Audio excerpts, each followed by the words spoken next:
My reflections are centred around the family of Daniel, and they always will be, as it should be.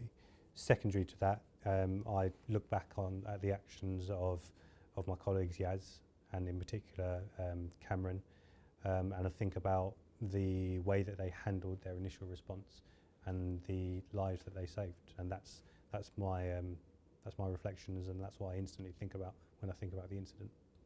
After I had a good 4 or 5 months of physio and learning how to reuse the hand, there were some points of celebration along the way, such as lifting a fork to my mouth or putting socks on in the morning. Once I could use my hand for normal life again, then I'm good. So I returned to work, and now back frontline duties. So I'm okay.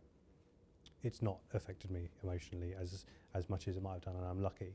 I'm lucky because I've got the support around me to stop that from happening. I've got a wife who took care of me, who put socks on me in the morning, who cooked for me every day, who cleaned the house, and then raised a child as well. So how can I sit here and say that I'm struggling mentally when I've got that network as well as my wider family around me? There are things which are different.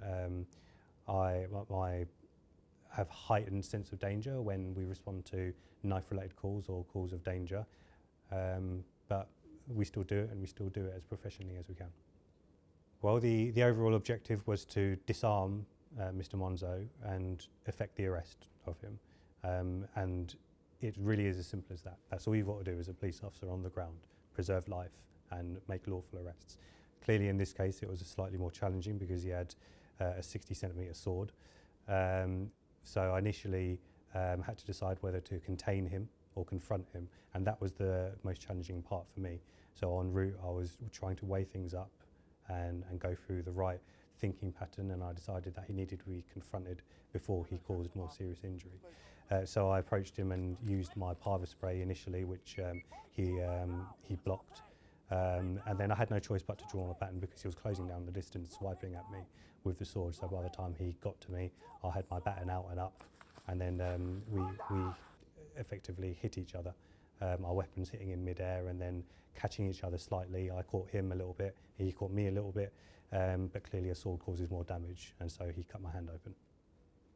I think there's a well-established model in this country which everyone is proud of.